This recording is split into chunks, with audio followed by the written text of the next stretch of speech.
In this video, I will show you how to connect Android phone to MacBook Pro. The first option is for USB cable.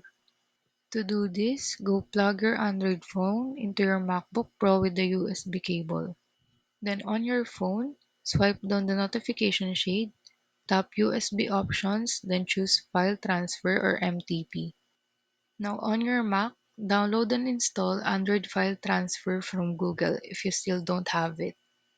Now open Android File Transfer and you'll be able to browse, drag and drop files.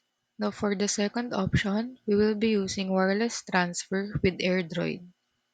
First, install AirDroid or Push Bullet on your Android phone and log in on your Mac through the browser.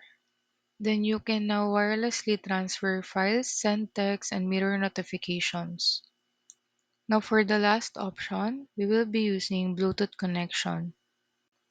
On your Mac, open the system settings, then Bluetooth, now turn on.